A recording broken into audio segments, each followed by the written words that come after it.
Do you have any idea how much it hurt when I found you with him? He turned, pulled Celine into his arms, and crushed his lips against hers. The kiss was passionate, fiery, as if they were true mates. The sight made me want to vomit. Ethan! We dissolved the bond! You can't humiliate me like this! He didn't listen, deepening the kiss. Celine let out a soft moan, her hand slowly tracing the skin over his heart. There, tattooed in black ink, was my name. The mate's mark of loyalty. Now, Celine's fingers were stroking those letters. Alpha, this tattoo. Can you change it to my name? I closed my eyes, silent tears streaming down my face. Of course, Selena. A faithless mate doesn't deserve a place on my skin. The Riverwood Pack lived by one unbreakable rule: no werewolf mates a human. But my alpha, Ethan, broke that rule for me. He knelt before the moon goddess for 3 days and 3 nights, begging for her blessing so his pack would be forced to accept me as his mate. But in my 4th year as his Luna, I was caught cheating for the 3rd time. The beta she-wolf at his side smirked, her voice dripping with malice. Luna, the mate agreement is clear. 3 betrayals, and you're exiled. You lose all rights to the pup. Ethan's eyes burned with anger and disappointment. What's your excuse this time? That you don't know him? Or that you were drugged again? But this time, I didn't panic. I didn't burst into tears, begging him to listen or forgive me for our pup's sake. I calmly accepted the dissolution of our bond and even offered to never see our pup again. For 4 years, everyone said a plain human like me was never good enough for an alpha like him. And now, I was just tired. But when I finally vanished from his world, he tore it apart looking for me. I pressed my thumbprint onto the agreement to dissolve our bond. I'll move out of the Riverpack's territory as soon as I can. I'll take my grandmother with me. As for Leo... You don't deserve to be his mother. You are never to see him again. I didn't flinch. I just smiled. I was about to say the same thing. I won't be seeing him anymore. Ethan's brow furrowed. He wasn't used to me being so final. For the last 4 years, our pup was my entire world. In every fight, he'd always threatened to keep Leo from me. And every time, I was the one who'd bow my head, apologize, and beg him to let me see my son. This wasn't like me at all. Celine's smirk widened, and she covered her mouth in mock surprise. Corina, how can you say such a thing? He's your own flesh and blood. I ignored her. I was used to her, always at Ethan's side, acting more like his mate than I ever was. All while finding new ways to drive a wedge between us. Ethan sneered at my calm expression. Faithless to the core. Giving up your own flesh and blood for some mutt outside? Corina, you truly are something else. His words were daggers, slicing at my heart. But I was numb. I'd endured this kind of humiliation for 4 years. The first time I was caught, the so-called lover vanished before Ethan arrived. The security camera only caught a blurry figure. I tried to explain, to prove my innocence, but as a human, I couldn't form a mind link with him. I had no way to make him feel the truth in my heart. Ethan, please believe me. I don't know that man. I'd cried, begging him. He didn't listen. Celine was right there, adding fuel to the fire. Maybe Corina just prefers being with human men. They are their own kind, after all. From then on, as punishment, I was forced to schedule visits with my own son through Celine, a week in advance, watched by pack guards the entire time. It was like a prisoner's visitation hour. The second time was worse. I was locked in the basement for a month. I saw no one, not even a sliver of sunlight. I developed severe claustrophobia. It took me a full week after they let me out before I could speak to people normally. When Leo saw me, he burst into tears. I was so thin I looked like a ghost. Now, the 3rd time, I was done with this sick game. So I let go. I've signed it. Is there anything else? If not, please leave. Corina, you'd better not regret this. Don't come crawling back to me, because I won't be merciful again. He turned and walked toward the door. My mind went back 5 years, to when I found Ethan, injured, and nursed him back to health. During that time, we fell in love. He would press his hand over his heart and tell me again and again, You are the most special woman I have ever known. My heart, my wolf, they're yours. Until he finally confessed the truth. He was a werewolf. I hesitated. I couldn't see myself as the Luna his pack needed, and I never believed he could break their sacred laws for me. But he was relentless, chasing me for an entire year until he finally knelt at the moon goddess's temple for 3 days and nights, begging her to bless our union. When a pale, exhausted Ethan told me he'd secured the elder's approval, my resolve shattered. I truly believed our love was strong enough to bridge the divide between our worlds. But just 6 months after I became his mate, I was found with another man. The frame-up was sloppy, obvious even, but it didn't matter. Something in his eyes changed that day. Watching his back as he left, I felt my heart turn to stone. I had trusted him, and I had been wrong. I would not make that mistake again. Celine paused at the door, turning back to give me a fake smile. Enjoy yourself, Corine. You and your kind are better suited for each other, aren't you? Her words were laced with venom, but I no longer cared. After they left, the room fell into a dead silence. I turned to the man still passed out on the bed, and a wave of nausea rolled in my stomach. I'd been awake for a while. As the drug's effects wore off and I realized I'd been set up again, I could have run, only to be dragged back for an even crueler punishment. But this time, I chose to stay. I waited for them, for this whole drama to play out, just to end this disgusting game for good. That evening, I returned to the River Pax estate, my former home. When I pushed open the door to the master bedroom, I found it empty. My clothes, my books, even the jasmine plant I'd potted myself, all gone. A werewolf maid saw me and bowed her head awkwardly. Mrs. Corine, your things have been packed. They're in the storage room. Miss Selena said the master bedroom needs to be prepared for the new Luna. The new Luna. I let out a bitter laugh. Celine certainly worked fast. The storage room was next to the basement, a dark, damp space filled with old furniture and junk.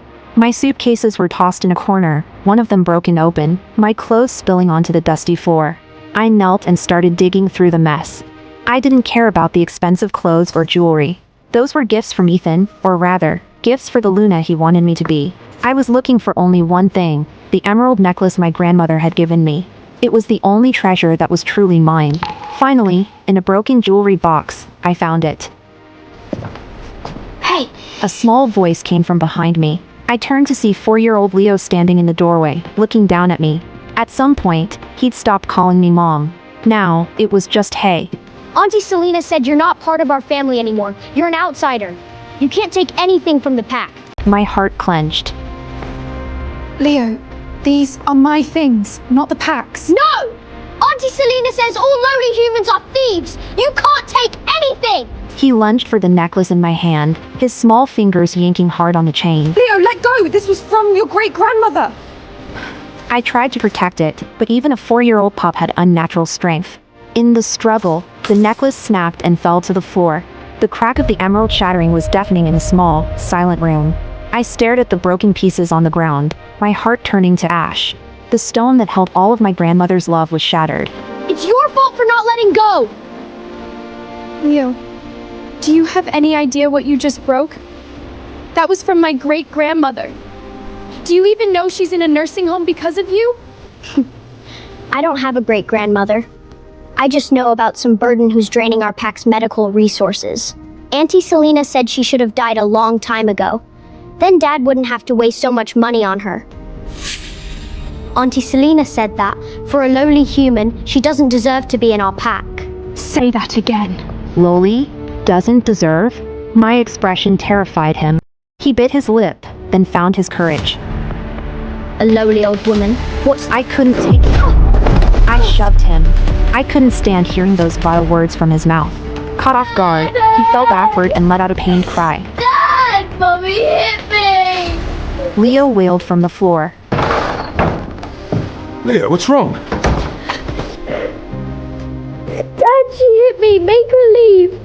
I want Auntie Celine. Ethan's furious glare landed on me. Are you insane? Attacking your own pup? I stood in the corner, watching the father and son, feeling nothing.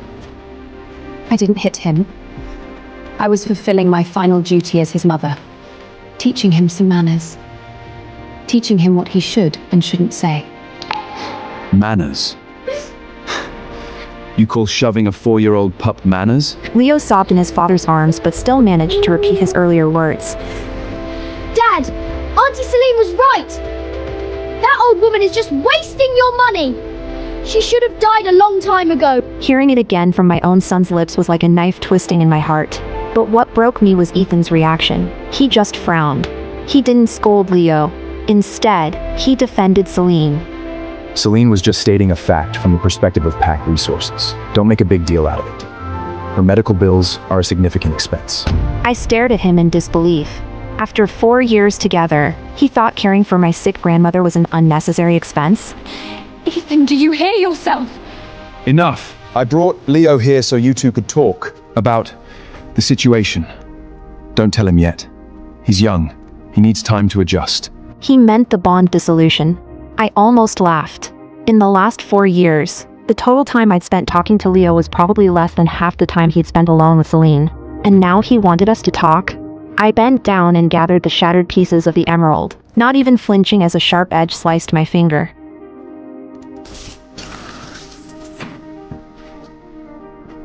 I'm leaving. In the living room, Celine was lounging elegantly on the sofa with a cup of tea, as if she owned the place. She gave me a perfect smile as I walked out. I ignored her and headed straight for the main entrance. Stop! You can't go! You didn't say sorry to me! Used to being the center of everyone's world, Leo couldn't handle my indifference. When I didn't immediately kneel to hug and soothe him, he started wailing. The sound was shrill and piercing. My coldness finally made Ethan snap. The full force of his alpha command crashed down on me, making it hard to breathe. Stop! Apologize to Leo, now! The alpha's command was an invisible chain, binding my body. To end it all, I mechanically knelt and looked at the crying boy. I'm sorry, Leo. Mommy shouldn't have pushed you. Leo stopped crying. He glared at me with swollen, red eyes, then suddenly swung his little hand. At Leo could already partially shift. His nails lengthened, sharpening into claws. Blood welled up instantly from 3 deep gashes on my arm. Lowly human! You deserved it! You reek of another male. Even a pup can scent it. This is the punishment you deserve. Ethan, I shot to my feet. My shot fell in, my eyes blazing with fury. You say I reek of another male? What about you? For 4 years, you and Celine have been inseparable. You even sent our son to stay at her house. So you tell me, whose scent is more disgusting? Corin! How dare you! The Alpha and I are innocent. I was merely performing my duties as a beta, helping manage pack affairs. Innocent? You know exactly what's in your heart. You... Enough! Corina, you have completely and utterly disappointed me. Since you seem to think we're not so innocent, I'll show you what real betrayal looks like. Ethan ordered the nanny to take Leo away. Then he grabbed my wrist and dragged me back into the bedroom. Ethan, let me go! I struggled, but a human's strength is nothing against a werewolf's. The door slammed shut. He bound my wrists with a coarse rope and threw me to the floor. Tonight, you're going to watch. That hurts! Hurt? You think this hurts? Do you have any idea how much it hurt when I found you with him? He turned, pulled Celine into his arms, and crushed his lips against hers. The kiss was passionate, fiery, as if they were true mates. The sight made me want to vomit. Ethan! We dissolved the bond! You can't humiliate me like this! He didn't listen, deepening the kiss. Celine let out a soft moan, her hand slowly tracing the skin over his heart. There, tattooed in black ink, was my name. The mate's mark of loyalty. Now, Celine's fingers were stroking those letters. Alpha, this tattoo. Can you change it to my name? I closed my eyes, silent tears streaming down my face. Of course, Selena. A faithless mate doesn't deserve a place on my skin. I am the High Princess of the Phoenix clan. I poured all my power into my childhood sweetheart Caspia, to be my husband and the next Dragon King. But in return, a blade plunges through my chest. Caspian, why? If you hadn't forced me to marry you, Isolith wouldn't have suffered. He kicked me to the ground, holding his childhood sweetheart. I only faked loving you, just to rip out your magical core for her. Then he reaches into my chest bit and pulls out my magical core. Through fading eyes, I watch him place my core into Isolde's palm, like a gift. Just as I thought I was dead, the pain vanished. I snapped my eyes open, drenched in cold sweat. Florence, have you decided who to marry? That voice, the king. I was reborn back to the day I chose my husband. I look at my father and say, Father, I think... King! Before I can finish, Caspian drops to his knees with a dramatic... I know Florence loves me, but Isoleth is my only true love. The crowd gasps. The king's face turns to stone. Everyone in this room knows what I represent. I am the Phoenix Princess. The only one. Isolde is just a little bird. During the Great War, eggs were lost. My parents brought Isolde back by mistake. Thought it was me. Until decades later, I returned home. My parents learned of her true identity, but my mother was kind and let her stay as a princess. Caspian's words didn't just insult me. His words as a humiliate the whole country. In an instant, the people in the palace began to whisper among themselves. His words just now insulted the entire kingdom. But Caspian isn't finished. I know Florence can't live without me, so I'll be generous. I'll let her be my mistress. She should be grateful Iseult is kind enough to share. How dare you! Iseult is nothing but a fake phoenix. How dare she compare herself to my daughter? Hearing this, Caspian didn't calm down. Instead, he looked at me with resentment. What are you waiting for? Don't you want to marry me more than anything? Here's your chance. Just say yes. You've stolen so much from Iseult already. She's kind enough to let you share me with her. You should be on your knees thanking her. I looked at him with a cold smile. New kings must survive the heavenly lightning to transform into dragons. As the dragon bloodline weakened. Without a real phoenix princess, no one would live through it. Phoenix's power purifies their blood, shields them from death. The princess doesn't just pick a king. She makes one. The king's palm slapped Caspian's face. Then he turned to me. Florence, whatever you want to do with him, do it. Just don't let his stupidity drive you away.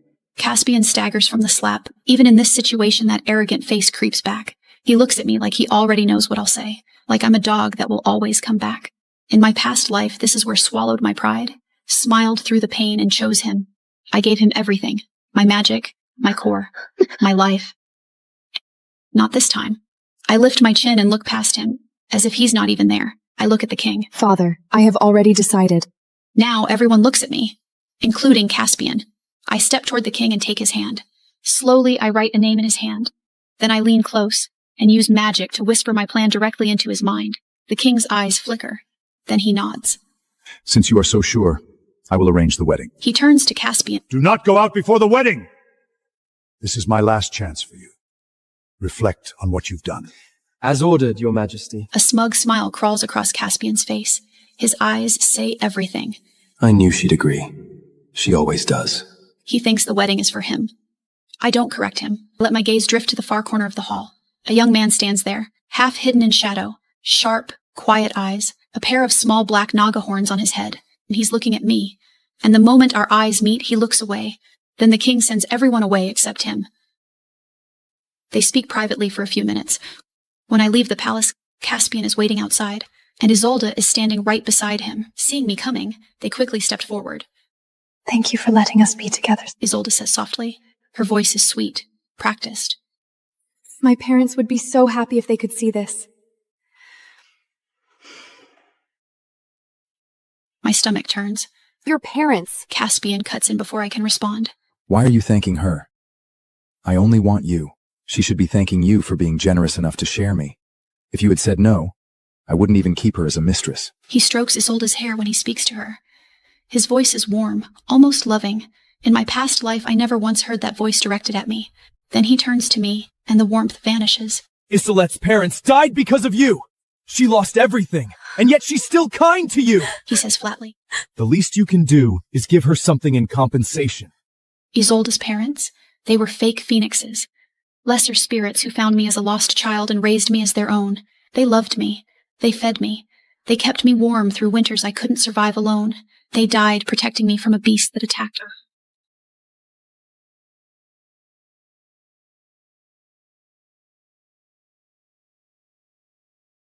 Their sacrifice is the reason the Phoenix clan found me. Their death gave me back my birthright. In my past life, I carried that guilt like chains. I gave Isolde everything she asked for because I believed I owed her. Until the day I died. That's when I learned the truth. Isolde lured that beast to our home. She sent it to kill me.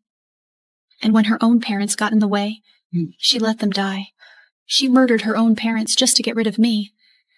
Now this bitch still pretends to be harmless. I look at them both. I say nothing. Isolde tugs gently on Caspian's sleeve. Caspian pauses, as if remembering something. Florence, there's one more thing. I glance at him with pure contempt. What? Isolette's magic is weak. After the wedding, she'll be bullied by the other clans. You gave her plenty of artifacts. I reply coolly. Who would dare bully her? Every gift I ever gave him. He handed straight to Isolde without a second thought. He remembers this too, but there's not a shred of guilt on his face. Artifacts are nothing compared to real power. I want to borrow your magical core. Suddenly, my brain explodes with a loud ring. His hands inside my chest, his fingers closing around my fore and pulling. The memory hits me like a wall of fire. My vision goes red. Every nerve in my body screams, Kill them. Kill them both. Right now! My magic surges, but I force it down. I force myself to breathe. Death is too easy for them, too quick, too merciful. I look him dead in the eyes. Do you know what losing a core means? I will lose all my magic! I could die! Caspian doesn't even flinch. We're about to be married. Why are you being so selfish about this? Give her the core. Now. I stare at him. An invisible pressure radiates from my body like heat from a furnace. Isolde was knocked to the ground by the powerful magic power. Even Caspian took a few steps back. He half knelt on the ground, using all his strength to resist the pressure. Good. Be afraid. This couple of bitches are helpless in front of me. Princess Florence. A voice cuts through the tension. I turn. The king sent me to find you. It's him, the young man with black naga horns. He remained motionless under my magical pressure. Even his breathing rhythm was very steady. I release my magic, pull it back like sheathing a blade. The air returns to normal. I look at him and smile. All right, let's go. Wait! His eyes lock onto the boy with pure, undisguised disgust. What business does this lowborn have with you? What could a filthy Nago possibly have to say to the Phoenix Princess? The boy doesn't care about Caspian. He just turns to me and leaving with me together. Instead of worrying about who I talk to, you should be preparing for the trial in 5 days. Trial? I am the strongest dragon candidate of this generation. I'll succeed even without your help. I turn back looking at him. We'll see. The dragon trial opens once every 50 years.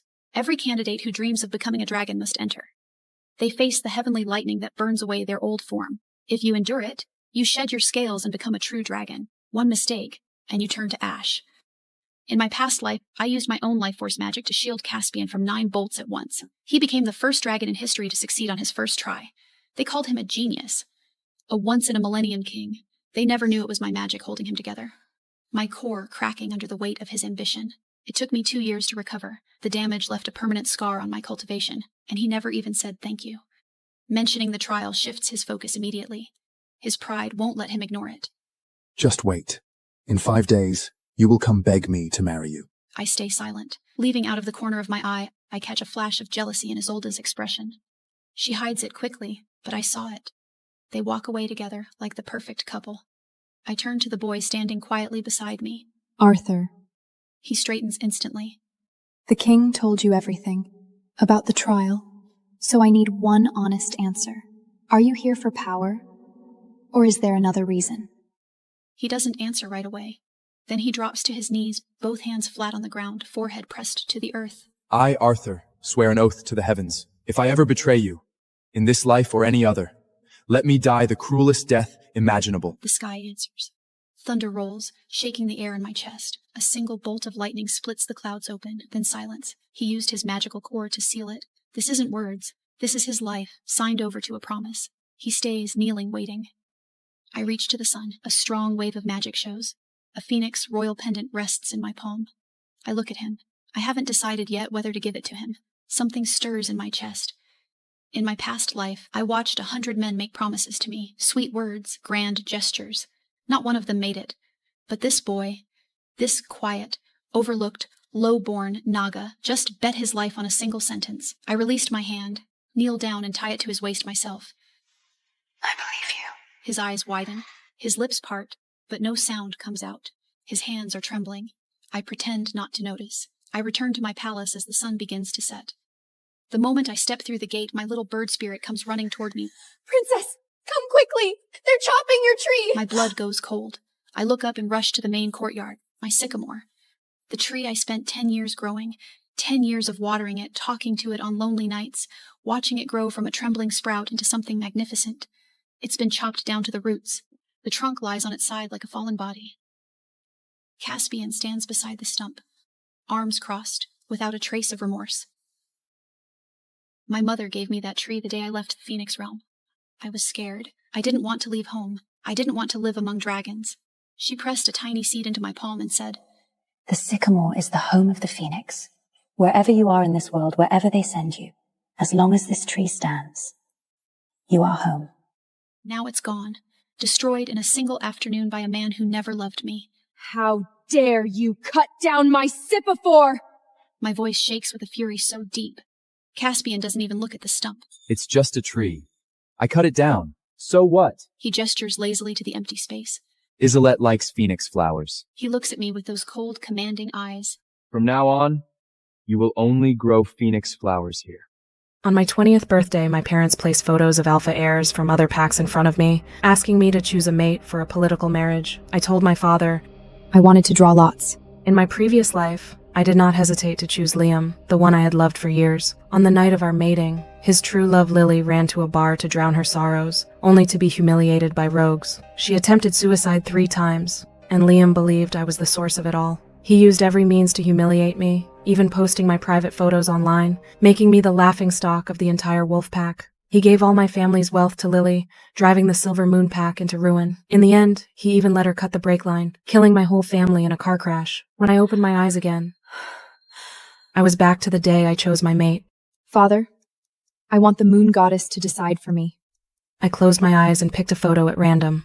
Kale, the alpha heir of the Black Iron Pack. My parents exchanged a glance, concern in their eyes. Nora, are you sure? Rumor has it his wolf is dead. He cannot mark anyone. Goddess let me draw him, then he is my mate. Nora, I know you've always liked Liam. Why don't you pick again? I shook my head. All right. We respect your decision. A union between 2 packs is a big matter. To avoid unnecessary trouble, it's better to keep it secret until the mating ceremony. I gave a soft yes and walked into the banquet hall. The moment the reporters saw me, they rushed over. Miss Nora, which alpha hair have you chosen for the alliance? Everyone knows you like Liam. It must be him, right? I looked up and met Liam's eyes just as he walked into the hall. He stormed toward me with Lily by his side. Nora, I've told you many times I don't want to be your mate. Why can't you just let me go? He pulled Lily into his arms. The one I love has always been Lily. Even if I'm forced to be your mate, I will never give even a fraction of my love for Lily to you. A few she-wolves nearby whispered and laughed. So what if she's the princess of the Silver Moon Pack? Liam doesn't even look at her. He only likes a lowly Omega. She's such an embarrassment to Silver Moon, throwing herself at him just to play second to Lily. I wasn't holding on to you. Then why are you so determined to bond with me? Just because Silver Moon Pack is powerful, you think you can decide my life? Even if we complete the mark in the future, I won't spare you a single glance. Lily's eyes filled with tears as she suddenly dropped to her knees in front of me. Miss Nora, I know you hate me, but my parents are innocent. You had to guard them out. My father almost had throw them out. I had a heart attack, and died. Please, let us go. Even if I have to give Liam up to you, I'm willing. Liam helped her up and looked at me with pure hatred. What happened between us has nothing to do with Lily. Why are you treating her like this? I didn't— You've been spoiled your whole life. No wonder you've become this lawless. Liam cut me off. As soon as he finished speaking, someone rushed forward with a flattering smile, holding out a gift box. Liam, this is an engagement gift for you and Nora. Liam took the box and smashed it straight at me in front of everyone. Nora, apologize to Lily. Or I will refuse this alliance. I will never take a vicious woman like you as my mate! The sharp edge of the gift box cut a line across my chin. I lifted my hand to touch it, and my palm was instantly stained with blood. I won't apologize for something I didn't do. Fine. Then don't regret. Liam wrapped his arm around Lily and left. My parents quickly took me home and called a healer to treat my wound. My mother's eyes were filled with tears. You loved Liam so much. How could he treat you like this? I held her hand. I'm fine, Mom. It's a good thing he's not my mate. As soon as I finished speaking, a servant walked in. Alpha, the Black Iron Pack has sent gifts. The gifts from the Black Iron Pack filled the entire room. Among them was a crown that symbolized the Luna's status, showing how much they valued me. In my previous life, Liam's parents knew how deeply I loved him, yet they told others they didn't like me as their future daughter-in-law. They had never given me a single gift. This time, I decided to personally pick a gift for Kale. At the jewelry shop, I was discussing cufflink designs with a master craftsman when Liam suddenly walked in, holding Lily's hand. What are you doing here? A flash of disgust crossed his face. Miss Nora wants to personally design her mate's ceremonial attire. The craftsman explained from the side. He glanced at the sketches on the table with disdain, lifting his chin slightly. I've already said I don't want to be your mate. No matter what you do, I won't change my mind. And I hate engrazed cuffclicks. It's tarky. I lowered my eyes to the sketch, to the letter A on the cufflinks, and realized he had probably misunderstood. Actually, these cuffclicks are for Lily's eyes suddenly lit up as she pointed at the white gown in my hands. Liam, this dress is so beautiful. Liam's expression softened. If you like it, have the craftsman make you one just like it. But I want to wear it tonight, to the concert with you. Liam turned to the craftsman, his tone commanding. Adjust it to fit Lily. Make it quick. Don't delay our concert. I frowned. Liam, this is my wedding dress. I'm busy. I don't have time to go through a mating ceremony with you. He didn't care at all. And compared to you, Lily suits white much better. Lily turned her back to him, the pride on her face clear as day, but her voice sounded full of guilt. Nora Bawana, just dress, forget it. Like, what cost of like Omega or some trend? Don't talk nonsense. I've the new and would never be insignificant. She only relies on her parents anyway. Not that noble. Liam said it without mercy, then snatched the dress from my hands and gave it to the craftsman. The craftsman's expression did not change. He still stood there respectfully waiting for my instructions. That only made Liam angrier. You! If Lily likes it, then give it to her.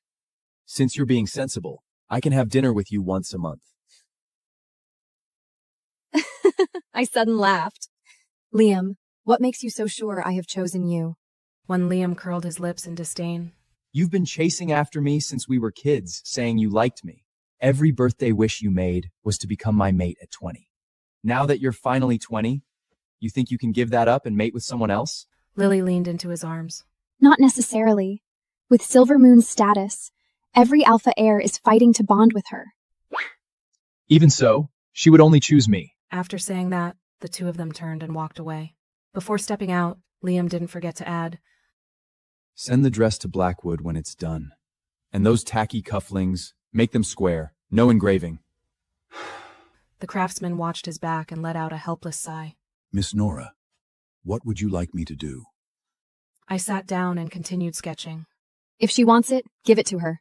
I can design a new one for myself. As for the cufflinks, ignore him. My mate is not he. He has no right to interfere. Halfway through the party, Lily finally showed up, with one of Liam's bodyguards following behind her. The bodyguard carried a bag and placed it by my feet. Nora, did you wait long? I was going to return the dress after the concert, but Liam insisted on keeping me in the car. But you're generous. You won't mind, right? Lily deliberately revealed the bite mark on her neck. I lowered my eyes and saw the once pristine white dress, now crumpled into a ball. Lily has provoked her right, and she's still so calm. She must really love Liam to death. Even if she is, what's the point? Liam only loves Lily. The Princess of Silver Moon is throwing herself at him like this. At this rate, Liam is going to take over the entire Silver Moon pack. I told someone to take the dress away and throw it out. As long as you like it. Very quickly, Lily's Instagram account with millions of followers shot to the trending list. A perfect day is wearing a dress that fits, holding your lover's hand, and listening to your favorite concert.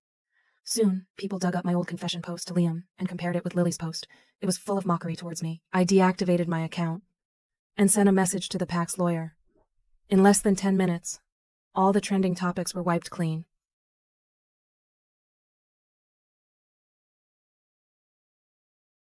The day before the mating ceremony, I was forcibly taken away by Blackwood's guards. The moment I walked in, I saw Lily sitting on the couch, crying like a delicate flower in the rain. Liam was beside her, speaking softly to comfort her. The second he saw me, his face turned cold. Get out of my sight. Nora, you've gone too far. Lily only made a post. Was it really necessary for you to have all her social accounts shut down? You know that's her job. You're cutting off her future. I frowned, confused. I only had the trending affix about me taken down. I didn't do anything else. Still denying it? Who else has that kind of power besides you? You're obviously just jealous of her. It wasn't me. Arguing with your future mate before the mark is even done. Is this how Silver Moon raised? Liam's mother walked down with a proud look and sat in front of me. Liam's father followed and sat down as well. Nora, although we don't approve of a spoiled daughter-in-law like you, we heard you insist on becoming Liam's mate, so we will respect your choice. But we have conditions. Silver Moon must give us more than 50% of the PAC's total assets. I let out a cold laugh in my heart and shook my head, about to refuse. Suddenly, a guard behind me punched my knee. I cried out in pain, and the next second, I dropped to my knees. Several maids stepped forward and tore open the back of my dress. What are you doing? Since you insist on becoming Liam's mate, completing the branding in advance isn't too much, is it? Miss Nora, you need to be branded with the emblem of Blackwood. I fought hard and broke free from their grip. Nora! Nora, did you never learn to respect your elders? I shook my head. You don't even want me as your mate. I don't want it either.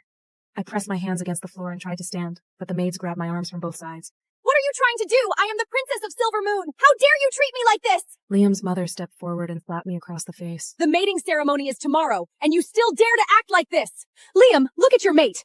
No respect, no manners! She's the one who insisted on becoming my mate. Otherwise, my mate would be Lily. Tears streamed down Lily's face again. Liam, I dream of becoming your mate, but I'm only an Omega. I can't afford to offend Nora.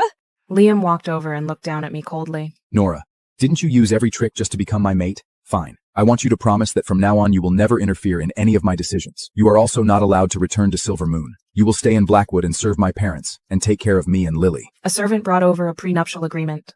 I clenched my fingers and refused to sign. When I looked up, my eyes were bloodshot. Liam!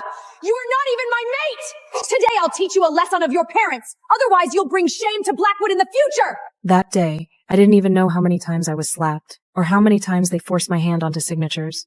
In the end, I was thrown out of the villa by the guards, my face covered in injuries.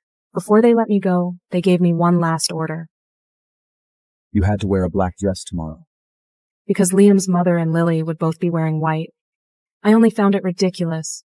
The next day at the mating ceremony, I still wore the new white dress I had designed. I stood at the entrance welcoming guests. It wasn't until around noon that Liam's family finally arrived, surrounded by a crowd. Lily was holding onto Liam's arm, one in white, one in black. They looked exactly like a perfect bride and groom. In the past, Liam's father would be bowing and flattering other alphas, but today, he walked in with his head held high, not putting anyone in his eyes, as if he were the most honored guest of the entire event. When Liam's mother saw that I was still wearing white, her face instantly darkened. Where are your parents? Today I'm going to ask them myself how they raised such an ill-formed daughter! My parents are inside. You can go in and— Call them out here! I frowned and stepped aside. Out of the corner of my eye, I saw Liam walking over with a cold expression, stopping right beside me. Nora, you got what you wanted. You must be very happy. But don't get carried away. Even if you become my mate, you will never have my heart. I was quite satisfied with my arranged marriage husband. He was always well-behaved. He was a nice man. I walked into the private dining room that evening. A young lady was offering Arthur a seared scallop from her fork. I smiled. I greeted the executives at the table. I glanced at the girl. She didn't bother to give up her seat. The sales director shot her a sharp look. This is Mrs. Vance, our CEO's wife. Hello, Mrs. Vant. I'm Chloe, the new executive secretary. It's so nice to meet you. I gave her a polite, faint smile. I said nothing. I took the nearest available seat. I made small talk with the table. My eyes stayed on Arthur and Chloe across from me. I watched Arthur casually chew the scallop. Then I watched Chloe pick up half a grilled lobster. She stared at it with a helpless expression, then shot Arthur a pleading look. Arthur frowned slightly. He took the lobster from her plate, peeled it with his bare hands, then placed the meat back onto her plate. I narrowed my eyes. I lowered my head and texted my housekeeper, Martha. Mrs. Vance, I'm just so jealous of how lucky you are. To marry someone as successful as Mr. Vance. You get to just stay home and be a loving wife. It must be wonderful. Not like the rest of us who have to work so hard every day just to get by. I looked up. You really are new. You have absolutely no manners. Cut the nonsense. You think Mrs. Van is just a housewife? We call her Mrs. Van here as a courtesy to her husband, but outside this room, she's Miss Sterling, CEO of the Sterling Group. I'm so sorry, Mrs. Vance. I just speak my mind. Please don't hold it against me. I just can't help feeling a little sorry for Mr. Vance. Watching you spend so lavishly. He sacrificed so much to build Vance Corporation into what it is now. The Vances are a power couple from two legendary families. She's the only heir to this Sterling Group. Apologize to her. Right now. Chloe's face went pale. She bit her lip. Her large eyes filled with tear as she looked helplessly at Arthur. Apologize to my wife. From now on, watch your mouth and know your place. If you don't know something, ask. If you don't understand, learn. I'm sorry, Mrs. Vance. I have another engagement. I shall take my leave. Excuse me. My other event ended Cheers, at gorgeous. 10 p.m. Thank you. Arthur was already waiting for me at the parking garage. He opened the car door as usual. We chatted casually on the drive home. The atmosphere was mild. Once we got home, Arthur went to shower. When he stepped out, 10 massive boiled lobsters were laid out on the dining table. I smiled warmly at his confused expression. Darling, peel them for me. Arthur looked stunned. Didn't you not eat well at dinner? You can't possibly finish all this. He turned to call Martha to clean it up. I stopped him. I want you to peel them for me. With your own hands. Natalie, you know I'm a germaphobe. I smiled gently. Are you? Because tonight, you seemed perfectly fine getting your hands dirty peeling a lobster for your new young assistant. So you're jealous over that? It's rare to see you jealous. I thought Mrs. Van was always above it all. She's just a new intern, fresh out of college. She has no filter because she's young. If it bothers you, I promise it won't happen again. He denied so fast. I looked up at his handsome face. We'd been married 3 years. In his 30s, time hadn't aged him, only refined his quiet dominance. I reached up and gently touched his cheek. Arthur, do you know why I picked you over every other eligible heir? You're quiet, decent, keep to yourself. Your parents told me you don't like unnecessary physical contact with strangers, that you hate people invading your space. Coincidentally, so am I. Our marriage is a strategic arrangement between our families. We've been fine these 3 years. I want us to keep this clean and steady for both our sakes. Don't disappoint me. Peel all these lobsters. Consider it your punishment for crossing a line with another woman. This is your first and last warning. Behave yourself. I didn't check what time Arthur finally came to bed. I did my skincare routine and went to sleep. When I woke up the next morning, the dining table was full of neatly peeled lobster. Arthur had already left for work. Martha stood quietly to the side. Martha, you've got a big family to feed, don't you? Take all this home with you. My husband peeled it himself. It's perfectly clean. Enjoy. After that day, Arthur and I went back to normal. So do you. That little unpleasantness was just a minor blip, harmless and soon forgotten. If anything, he treated me even better than before. I had no interest in babysitting him or tracking which women he spoke to. As the head of the Sterling Empire, I had a company to run. Then, 1 month later, he pulled up to take me to a Vance family dinner. The car window rolled down. Chloe sat in the passenger seat, looking faintly smug. I frowned. Hello, Mrs. Vance. You look stunning today. Chloe smiled brightly. Her pretty face was innocent and naive. She acted as if she couldn't sense my displeasure at all. Arthur also looked completely unfazed, as if nothing was wrong. My expression got cold. Get out. Chloe's smile froze. Mrs. Vance, Mr. Vance was just dropping me off on his way. I get terribly carsick, that's why I'm in the front seat. She shot Arthur a desperate, pleading look. Arthur looked at me helplessly. Knowing my temper, he didn't try to defend her. I repeated it, my voice colder. Get out. Let my wife sit. Chloe bit her lip and climbed out reluctantly. As she reached to open the rear door, I cut her off. Who said you could get back in? Chloe froze. I took a slow breath. Can't you even afford an Uber? Things must be tough. I'll cover your fare. Go home. Be safe. Arthur watched awkwardly and tried to intervene. Arthur, this is your fault. If your employees' gays can't even afford a cab and have to hitch a ride with the CEO, you're failing as a leader. Starting tomorrow, transport dippings for all mid-level and above staff at Vance Corp and Sterling Group go up 10%. Charge it to Sterling accounts. Chloe's eyes reddened, tears swirling. Mrs. Vance, I may be poor, but I won't let anyone trample on me. What gives you the right to insult my dignity with your money and status? I laughed. You're so broke you have to beg your married boss for a ride, yet paying for your cab insults your dignity? Does your dignity only stay intact if the CEO drives you home himself? That's some expensive dignity. In just the 2 minutes you've delayed us, Arthur and I could have made millions. If he wastes more time detouring to your place, how will you compensate us for the loss? With your dignity? I ignored her face, got into the car, and slammed the door. Arthur silently started the car. The silence in the car was heavy. I wasn't going to be the first one to break it. Arthur cleared his throat. Her apartment isn't far from my parents' estate. It really wasn't out of the way. There was no need to... Arthur. I told you. I like you because you're decent. You're not the only one who values cleanliness. I require boundaries. First, you peeled a lobster for another woman. I let it slide with a warning. Today, you let her sit in my seat and adjusted it for her. I give everyone in my life exactly 3 chances. Today was your second. My demands aren't high. Keep a professional, appropriate distance from other women. It isn't that hard. My demands aren't high. Keep a professional, appropriate distance from other women. It isn't that hard. Arthur, don't disappoint me. He didn't say another word. The car fell into a suffocating silence. I didn't care if he was upset. I've never tiptoed around anyone. The car pulled into the Vance estate. When we got out, I linked my arm through Arthur's like nothing was wrong. You know our marriage isn't just about us. Smile if you don't want our stocks crashing tomorrow. We're adults. Don't act like a child. Understood? I smiled brightly for the staff. Natalie. Natalie, you get more beautiful every time I see you. Come, sit next to me. Arthur sat on my other side. The Vance family was big and wealthy. The dining room was lively. Throughout dinner, old Mrs. Vance chatted affectionately with me and told the servers to give me the best dishes. That joint venture between our companies is going wonderfully. You're truly brilliant, Natalie. We're family, Mother. It's our shared success. What's wrong with you? Not a word, not even tending to your wife. Arthur's smile was tight. You two were so caught up in conversation, I didn't want to interrupt. I heard you hired a new executive assistant. She seems rather out of line. I already called HR and had her fired. Just a junior intern with no skill or sense. I gave her 3 months separation and told her to find another job. Arthur slammed his fork down. Mother, I'm the CEO now. If you fire my staff, you go through me. Okay? Old Mrs. Vance calmly placed a shrimp on my plate. The Vance-Sterling alliance is everything. You inherited the company over your brothers because you were rational and saw the bigger picture. Don't throw away your greatest advantage. As soon as we got back to our place, Arthur leaned against the doorway and watched me kick off my heels.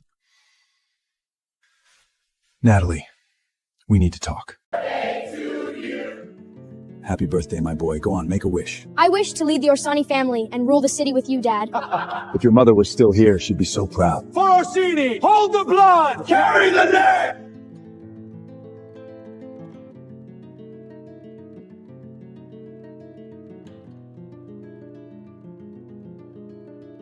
The Rosossi family sends their regards.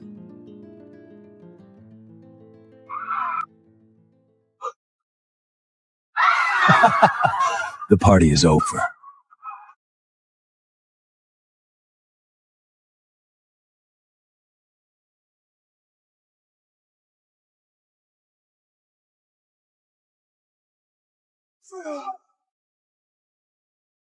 Dad! Take Julian. Get him out. No, Dad! That's an order, son. You hear me? The Orsini family is yours now. Can I count on you? Of course, Dad.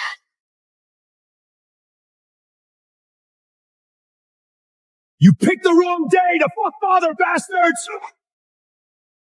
Glenn Orsani. Pathetic. I hope your son loved my birthday gift. Julian, I'll draw these bastards away. You go to the Pablos. We have people there. I'll kill every last one of you. I'll avenge my father. I promise.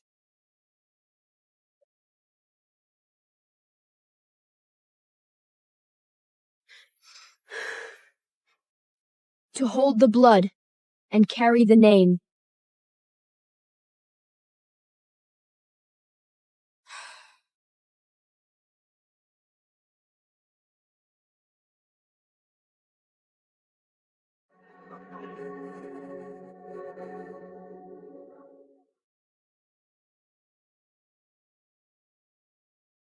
Miss Rossetti, please come out. Now, time to leave. Yeah, right. All they ever do is lock me in that boring old manor. I'm done with it. Can I help you? I'm looking for a girl. This is the kitchen. I don't see any girl here. Who are you?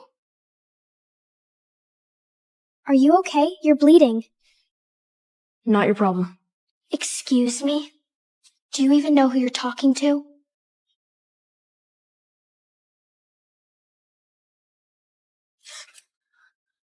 You didn't answer me. Who are you? My name is... The Pablos is not our turf. We just take a short ride. If someone finds out who you are, we'll be in real trouble. My name is Mary. What are you doing here? Are you a Rosati? What if I am? I just escaped from their manor. They kept me locked up there forever. They even lock up little girls? Those bastards?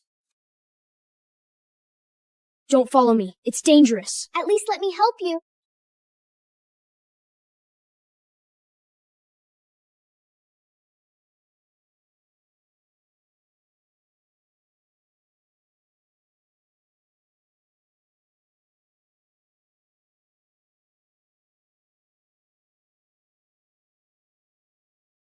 Oh my god, you've been shot.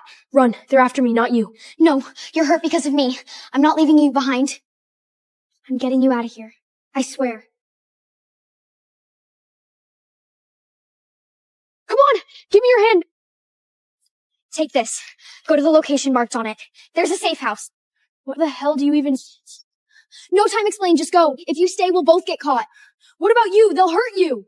I came with my uncle. He'll protect me. Just go.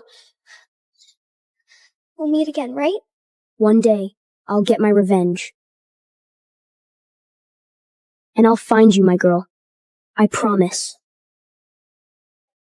Hey, where's the lad? I don't know what you're talking about! You little brat! How dare you bit me! You're a gunner! Stop!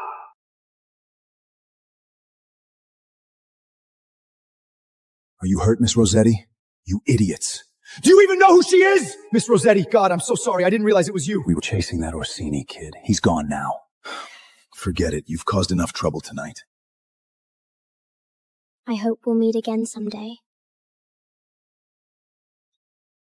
Boss, all the Rossetti family present today have been eliminated. Good job. Share all seized property to our lads. Yes, boss. Mary, or should I call you Phoenix? I finally avenged my family. Where are you now? When will I find you? This is the last day of my life. We may never see each other again, my dear love.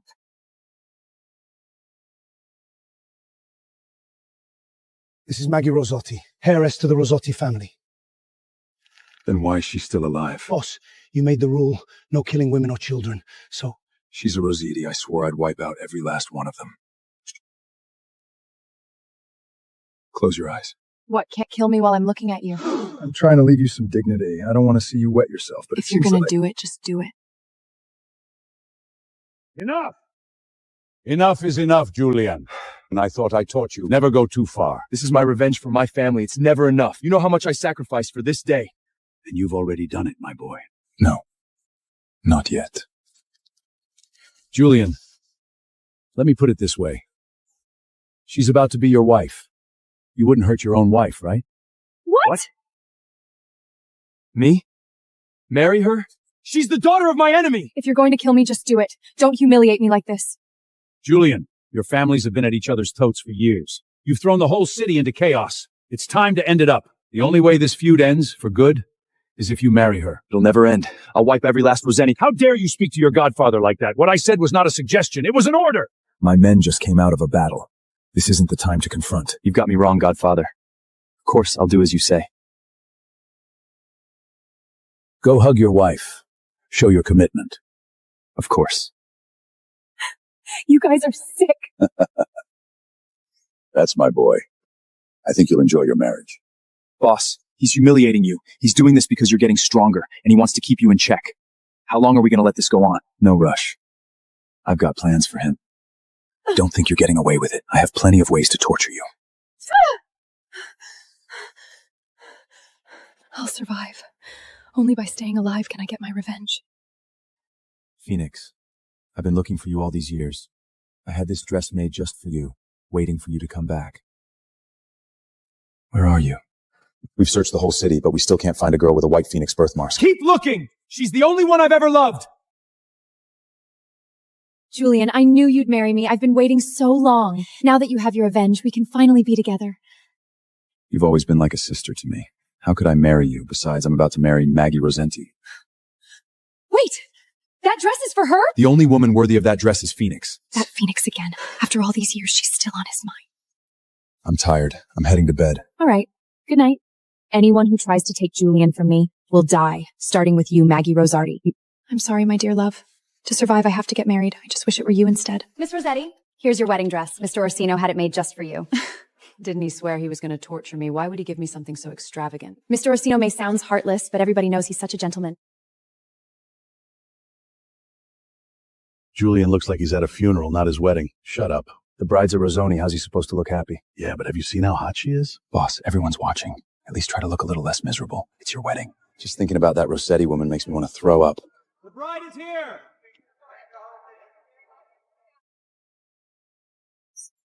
I'm getting you out of here. I swear. Phoenix, is that you? Are you out of your mind? Of course you're nothing like her. You're not even close. Oh, so you had a lover. How sad. Does she know how ruthless you are? Shut up! You're just a cheap Rossini! You don't get to talk about her! This wedding dress. How dare you wear this? What's your problem? Let go of me! Take it off! Now! That's the wedding dress I prepared for my only love. Take it off. Now. She handed it to me! Boss, she's lying! She insisted on trying it. We couldn't stop her! You liar! You said it was for me! Are you drunk? For God's sake, you're a Rossini. How on earth would I prepare anything for you? She only wanted to wear it to please you. She thinks if she looks cute enough, you'll love her. Exactly. So now you're trying to lure me. Classic Rosani, doing whatever it takes to get what you want. I see. You two snakes. Don't flatter yourself. Not everyone wants your pity. I'm the heiress of the Rosani. I've worn dresses way better than this. What the hell are you doing? Don't you want me to take it off? Enough!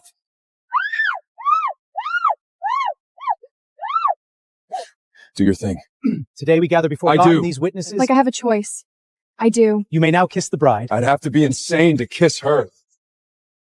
Perfect. She's done.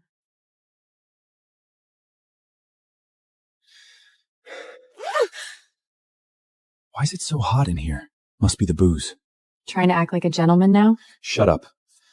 I'm just being careful with the dress. Don't move. That bastard. He actually has a soft side? Damn, am I out of my mind, or this dress really does suit her? Wait, could she be? Enough. I'll take the rest off myself. You can wait for me outside. Forget it. How can she be Phoenix? This whole house belongs to me and you want me to wait outside? What are you doing? I'll make sure you never forget today's punishment. This isn't right. Don't you have someone you love? Isn't this what you want? Wearing my beloved's wedding dress, trying to take her place? To please me. No, I'm Maggie Rosati. I won't be anyone's substitute. Of course you're not her. You don't even come close to her. Then get out! You've pissed me off. You think I'll just let you go? Look at yourself. I want you to see yourself humiliated. Julian, you are such a bastard! Phoenix. Just you wait, you bastard. One day, I will have my revenge. What? That bitch should be Julian's enemy! How could they— Don't worry. I think Mr. Orezue just wants to humiliate her. For that slut, I'd be Julian's bride. I want that bitch dead. I have a plan.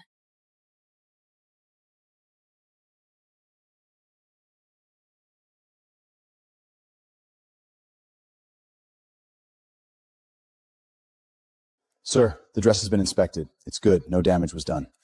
Store it in the vault until the day I find Phoenix. And what about Maggie? Well, I've already punished her last night. Send her some food. I don't want her to die that easily.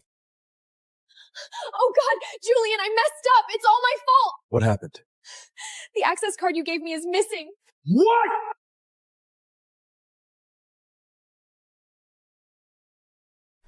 He's been torturing me the entire night. What an animal. Here is your breakfast. Mr. Oricino personally arranged it for you. Don't you think a little kindness will make me forgive you? I'll settle the score with you later. Once I finish eating, I'm gonna find a way out of this hellhole.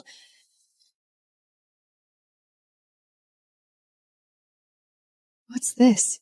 Wait, isn't this card?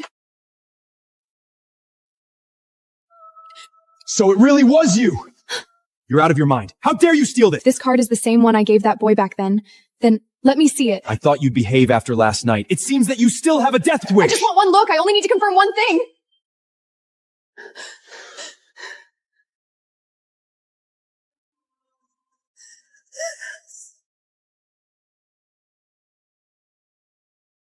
Well, I shouldn't be surprised. Julian is such a ruthless person. How could he be the brave boy from back then? This is the access card to the Oreski family arsenal. How dare you steal it? What are you planning to do? I just picked it up off the floor. If you didn't steal it, why would it be in your room? I don't know. I just got here. Where would I steal it from? You really are an idiot. Julian, this is all my fault. I thought Maggie was already part of our family, so I didn't keep my guard up against her. How could this be your fault? You're just too naive. This bitch is using you. You think she's naive? And I'm using her? God, what's wrong with you? Looks like you still haven't realized your place now. I know my place better than you do. I'm just a slave in this hellhole. You know, hope I did steal that card. I hope I took weapons from your arsenal, and I hope I kill every last one of you! You! Take her to the dungeon. It's time she faces real punishment. I'm gonna let her know how savage we are. Yes, boss. I have other things to do. You don't have to. The toughest men can't last an hour in the Orizi dungeon. She'll surely die there this time. Are you serious? What is all of this? My advice, don't ask. The more you know, the more scared you get. You're lucky. The Orsisi family has no punishments for women. What? Looks like I'll have to improvise then. No,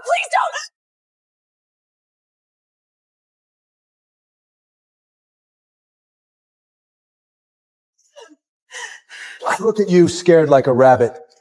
You'll stay here for the next couple of days. I hope you will soon know your place.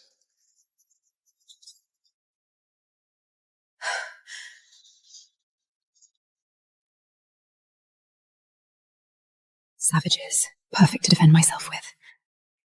Nothing can be heard. Looks like that little bitch is already tortured to death.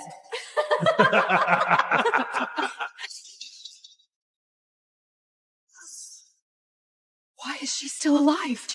Well, isn't this the naive Elizabeth? Can't wait to see me tortured, huh? You. Hey, I hear you're good at pleasing men, right? Use whatever tricks you want on her. Go ahead. One more step, and I'll kill myself, no matter what! I'm Julian's wife now. If anything happens to me, let's see how are you gonna explain to him. You filthy bitch, how dare you call yourself Julian's wife? You're nothing but his slave! Now I get it. I was wondering why you were trying to set me up. You want to marry him. Shut up! Oh! How pathetic. He'd rather marry me than you. Do what you're here to do! Now!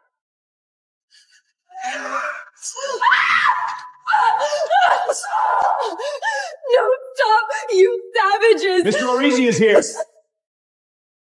Premier in the academy, and still, no one wants you. Don't waste your time on her. Even looking at her makes me sick. Compared to you, she's nothing. Pathetic, see? Elias has always chosen me, no matter how much you did for him. Farewell, sister.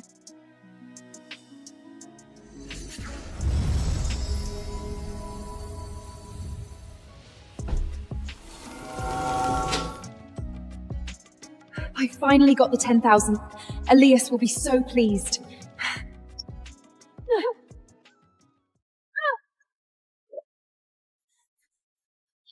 Elias, the 10,000th level 8 essence. Today's the day you take human form. You have no idea how dangerous it was. Ah!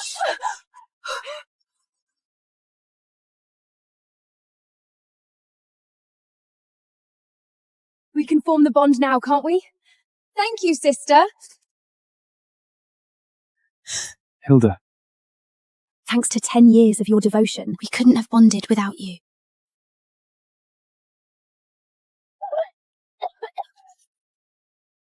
Supreme Essence! How dare you keep this from me all along? No! The Academy's shield relies on it! No!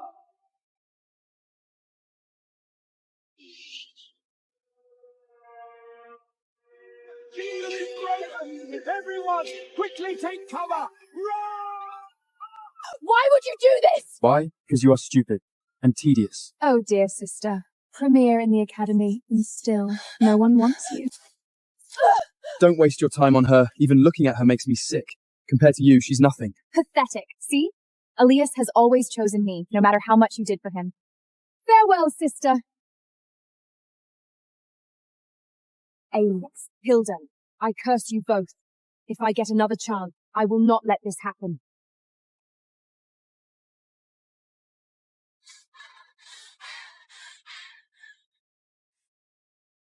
Everyone is still here. Good, it's good. That's good. As tradition dictates, I now proclaim the decennial bonding ceremony of Beastward Academy underway.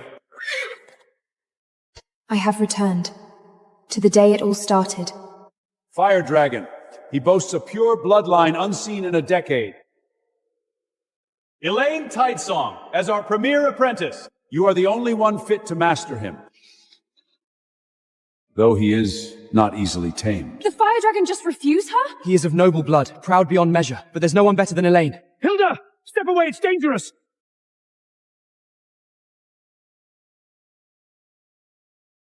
Professor, I know I'm nothing compared to my sister. It's just, I've never seen such a magnificent creature. And he seems to like me more? Professor Talon, since their hearts are already entwined, let them have each other. What? She's a mere initiate! I will not bond with the Fire Dragon. In fact, my choice lies... Feathered serpent! A lowly half-breed?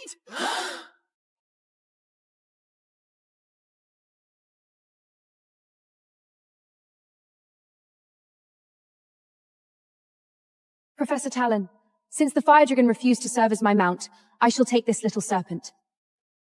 Elaine, you're the premier. Only the fire dragon is worthy of you. Such lowly beast isn't even worthy of being the fire drag's lackey.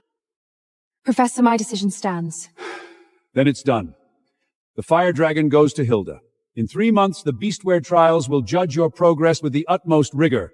Hilda, how could you do that? The fire dragon was meant for Elaine. Right. How can you steal from your own sister? I didn't. He chose me first. Brilliant. With that fire dragon, she'll be our new premier by morning. The newest initiate, and yet she scoops the finest prize in the hall. A treacherous beast was never a good choice. In my past life, Alias was just as arrogant. He refused to forge the bond with me. To feed his growth, I risked death on every hunt, hunting man-eaters, just to secure the beast essence. He never once spared a glass for my wounds. He only had eyes for what he needed.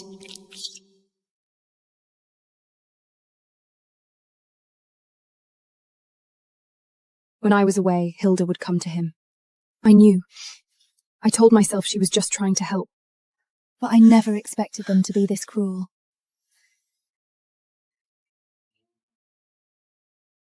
In this life, I won't let them betray me. Not again.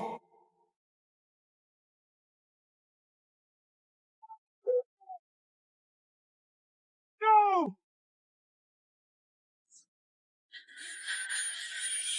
Elaine? Elaine? Professor? A familiar shares its master's magic. You and Alias. You would have made an unstoppable pairing. But as you saw, Professor, he has no desire to bond with me. A beast's will can be guided. I shall speak with Hilda again and have Alias return Professor, I seek no mighty instrument of power, but a true companion. He is not so bad, after all. Fine. But remember, the Beastward trials is in 3 months. Academy's judgment is absolute. Any beast that falls short of the standard will be stripped from its master.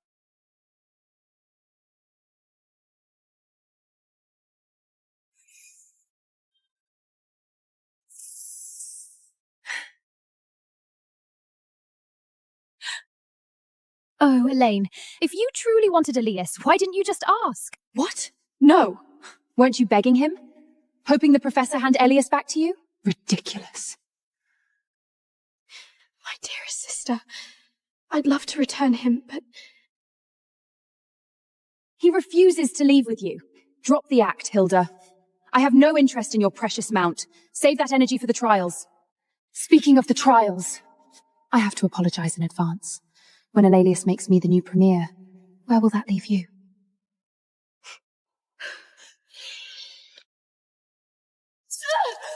This time, let me see how Hilda gets this bloodsucker to take human form without me. Only if you can afford him. Of course I can! But can your little worm even survive 3 months?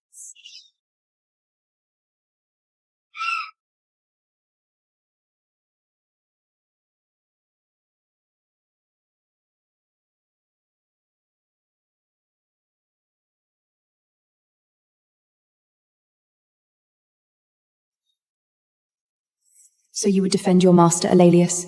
You just detest me. Elaine! The Fire Dragon is Academy's most precious beast in a decade. You will be punished if you hurt him. So my serpent deserves to die? It's just a lowly half-breed. There are hundreds like it in the Beast Pavilion. No wonder last time he died at your hands in just a year. Hilda! Where is your familiar? It was too frail. It couldn't survive. I tried everything I could to save him. What did you try? What potions? What healing spells? You're an apprentice of Beastward Academy, and you don't even know basic of beast care? How dare you question her?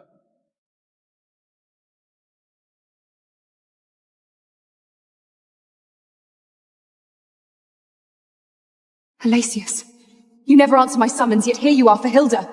Have you forgotten who your master is? I share no bond with you. You!